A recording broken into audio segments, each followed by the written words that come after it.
જય દ્વારકાધીશ મિત્રો, સ્વાગત છે તમારું અમારી યુટ્યુબ ચેનલ જેકે સપોર્ટ યુટ્યુબ ચેનલમાં.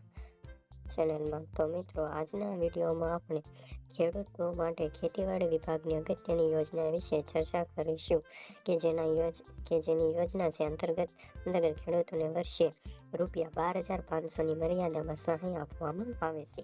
યોજના વિશે તમામ માહિતી છે એ આપણે આજના વિડીયોમાં મેળવીએ તે પહેલાં વિડીયો ગમે તો તમે લાઈક શેર કરી દેજો અને ચેનલમાં નવા હો તો તમારી ચેનલને સબસ્ક્રાઈબ પણ કરી લેજો.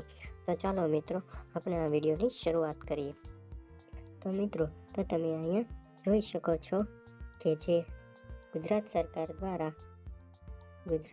દ્વારા તમને આપણને સહાય કરવામાં આવેલી છે ડ્રોનની છંટકાવ માટે. આ ડ્રોનની દવાનો છંટકાવ માટેની યોજના છે. તે યોજનાનો મુખ્ય હેતુ શું છે તે પહેલાં આપણે સમજી લઈએ. તો ડ્રોનની સૌથી પહેલાં એ સમજી લઈએ કે ડ્રોનથી દવાનો છંટકાવ કરવાનો હેતુ શું છે. તો મિત્રો, કૃષિ ક્ષેત્રે ટેકનોલોજીનો વ્યાપ વધારવા માટે તેમજ ખેડૂતોને આધુનિક ટેકનોલોજી વડે ખેતી કરતા થાય તે હેતુથી જે કિસાન ડ્રોન છે, જેને આપણે કૃષિ વિમાન તરીકે પણ ઓળખીએ છીએ, તો તેના વડે પાકમાં જંતુનાશક દવાનો છંટકાવ કરવો હોય તો તેના માટે ખેતીવાડી વિભાગ દ્વારા ડ્રોન છંટકાવ યોજના અમલમાં મૂકવામાં આવેલી છે. જે યોજના અંતર્ગત ખેડૂતોએ પાકમાં ડ્રોનની મદદથી દવાનો છંટકાવ કરવાનો હોય તો તેમાં તેને સહાય આપવામાં આવે છે. વાત કરી લઈએ આપણે યોજનાના લાભ વિશે. આ યોજનાનો લાભ લઈએ તો યોજનાથી કોને લાભ મળવા પાત્ર થશે. આ યોજનાનો લાભ છે એ રાજ્યના કોઈ પણ વર્ગના ખેડૂત ખાતેદારોને આપવામાં આવે છે. પછી તે કોઈ પણ વર્ગના ખેડૂતો હોઈ શકે છે. તે ખેડૂત એસસી કેટેગરીનો હોય, એસટી કેટેગરીનો હોય કે ઓબીસી કેટેગરીનો હોય, એ બધા જ માટે આ યોજનાનો લાભ લઈ શકે છે. સામાન્ય રાજ્યના કોઈ પણ વર્ગના ખેડૂતો ખાતેદાર આ યોજનાનો લાભ મેળવી શકે છે. મિત્રો, આ યોજનાનો લાભ છે તે દર વર્ષે માત્ર એક જ વખત છે તે ખેડૂતોને મળવાપાત્ર થશે. હવે વાત કરી લઈએ આપણે આ સહાય વિશે કે યોજના અંતર્ગત ખેડૂતોને કેટલી સહાય અને કેવી રીતે સહાય આપવામાં આવે. તો આ યોજના અંતર્ગત તમામ ખેડૂતોને એક સમાન જ સહાયની ચૂકવણી કરવામાં આવે છે. અહીં હું તમને વાત કરી દઉં છું, પછી તમને હું લાઈવ દેખાડીશ કે આ ફોર્મ કઈ રીતે ભરવાનું છે, આ માટે દસ્તાવેજ શું જોઈશે, અને તમને દેખાડી દઈશ કે શું જોઈએ છે. તો આની વાત કરીએ તો આપણે હેક્ટર દીઠ કુલ ખર્ચના 90% અથવા તો વધુમાં વધુ ₹502 રકમમાંથી જે રકમ ઓછી હશે એટલે કે ખેડૂતોને સહાય એટલી મળવા પાત્ર થશે. અને છંટકાવમાં વધુમાં વધુ 5 હેક્ટરની મર્યાદામાં ખેડૂતોને સહાય આપવામાં આવે છે. અને એક વર્ષમાં વધુમાં વધુ 5 છંટકાવ માટે ખેડૂતોને સહાય મળવા પાત્ર થશે. એટલે કે મિત્રો, એક વર્ષમાં ખેડૂતોને વધુમાં વધુ ₹12,500ની મર્યાદામાં સહાય છે તે આપવામાં આવે છે. અને સહાયની સીધી જ રકમ છે તે ડીબીટી થ્રુ માધ્યમથી ખેડૂતોના બેંક ખાતામાં જમા કરાવી દેવામાં આવે છે.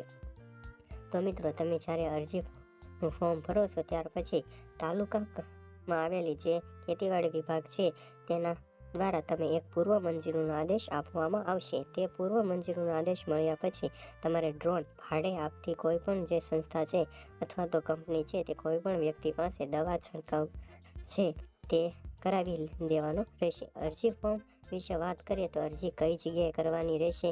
આ યોજનાનો લાભ મેળવવા માટે ખેડૂતે ઓનલાઈન ફોર્મ ભરવાનું રહેશે. તો ઓનલાઈન અરજી ફોર્મ ભરવા માટે ખેડૂતોએ આઈ ખેડૂત નામનું પોર્ટલ આવેલું છે, જે તમારે ગૂગલમાં જઈને સર્ચ કરવાનું છે આઈ ખેડૂત પોર્ટલ. એટલે આઈ ખેડૂત પોર્ટલ જેવી રીતે તમે સર્ચ કરશો એટલે તમારે સાઇનઅપ કરી લેવાનું. જેવી રીતે સાઇનઅપ પ્રોસેસ પૂરી કરી લો એટલે સીધું તમારે અહીંયા જોઈ શકો છો કે તમારી સ્ક્રીન ઉપર આવી જશે કે ડ્રોનથી છંટકાવ માટે આની અંદર આપને લાભ દેવામાં આવે છે. તો આવી રીતે આપણને ગુજરાત સરકારની જે સરકારી યોજના છે તેના વિશે આપણે લાભ લઈ શકીએ. તો તો તમે અહીંયા જોઈ શકો આ ડ્રોનથી છંટકાવ કરી શકો. અને જો મિત્રો તમારે ઘર બેઠા ફોર્મ ભરાવવું હોય તો હું નીચે મારો ડિસ્ક્રિપ્શનમાં નંબર આપી દઈશ, તો તમે આઈ ખેડૂત ઉપરના કોઈ પણ ફોર્મ ઘર બેઠા ભરાવી શકો છો. હવે આપણે અહીંયા આની જોઈ શકીએ તો તમે અહીંયા તમારે ક્લિક કરવાનું રહેશે વધુ જોવો. આ વધુ જોવો ઉપર જેવી રીતના ક્લિક કરશો એટલે તમે અહીંયા જોઈ શકો છો જે મેં આગળ વાત કરી એ રીતના ખર્ચના 90% અથવા વધુમાં વધુ તો 500 રૂપિયા બેમાંથી જે ઓછું હોય રકમ એ પ્રતિ હેક્ટરે છંટકાવ મળવા પાત્ર થશે. ખાતા દીઠ પ્રતિ છંટકાવ વધુમાં વધુ 5 એકરની મર્યાદામાં મળવા પાત્ર રહેશે. આવી રીતે મેં તમને આગળ વાત કરી કે આ ડ્રોનથી છંટકાવથી તમને શું મળવા પાત્ર રહેશે, બધી જ વાત અહીંયા મેં તમને લાઈવ દેખાડી દીધી એટલે તમારું કન્ફ્યુઝન દૂર થઈ જાય. આવી રીતના તમને આપવામાં આવે છે. અને તમે અહીં જોઈ શકો છો કે કુલ તમને 12,1250 હેક્ટર દીઠે આપવામાં આવે છે હેક્ટરે એક વખત. એટલે જેવી રીતે તમે વર્ષની અંદર તમને કુલ ટોટલ 12,500 રૂપિયા આપી દેવામાં આવશે. આ વાત મેં તમને કરી જે આઈ ખેડૂત પોર્ટલ ઉપર તમે જોઈ શકો છો. અહીંયા મેં લખીશ આઈ ખેડૂત પોર્ટલને જે માધ્યમ છે ત્યાંથી મેં તમને લાઈવ દેખાડું છું. એટલે તમે ખેડૂત ગૂગલમાં જે આઈ ખેડૂત.gujarat.gov.in પર આવી રીતના સર્ચ કરીને લાવી શકો છો. આગળ જો હું વાત કરું કે જો આ માટે તમારે છેલ્લી તારીખ શું રહેશે, તો આ ફોર્મ ભરાવાની છેલ્લી તારીખ છે તમે અહીં જોઈ શકો છો. જે છેલ્લી તારીખ છે એ 15/8/2025 અને 13/6/2025 થી 13/6/2025 થી 15/8/2025 સુધી આના ફોર્મ શરૂ છે. પણ હાલમાં પણ આ તારીખ વહી ગઈ છે. થોડીક ટેકનિકલ ઇસ્યુના કારણે અહીંયા 8 કરી દેવામાં આવે છે ને 15/8ની જગ્યાએ 15/12 કરવામાં આવેલ છે. એટલે તમે ચિંતા ન કરો જી, આ માટે તમે ફોર્મ ભરી શકો છો. જેવી રીતના તમારે ફોર્મ ભરવું હોય તો મને કોન્ટેક્ટ કરજો. હવે આપણે ખેડૂત મિત્રો વાત કરી લઈએ આ માટે તમારે શું શું ડોક્યુમેન્ટની જરૂર પડશે. તો ડોક્યુમેન્ટની હું જો તમને વાત કરું તો દસ્તાવેજ ઉપર જેવી રીતના તમે ક્લિક કરશો એટલે તમારે બધા ડોક્યુમેન્ટની જરૂર પડશે.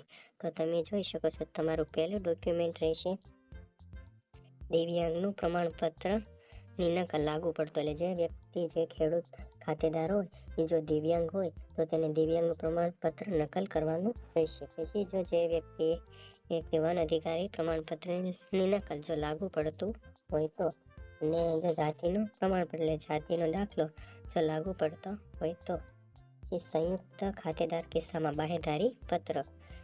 સંયુક્ત ખાતેદાર એટલે એક ખાતેદારની અંદર 2 થી 3 જણા હોય તો સંયુક્ત ખાતેદાર કિસ્સામાં બાહેંધરી પત્રક દેવાનું રહેશે. ત્યારબાદ બેંક પાસબુકની ઝેરોક્ષ અથવા કેન્સલ ચેક પણ ચલાવી દેવામાં આવશે. ત્યારબાદ આધાર કાર્ડ, જે ખેડૂત ખાતેદાર છે એનું આધાર કાર્ડ પણ જોઈશે.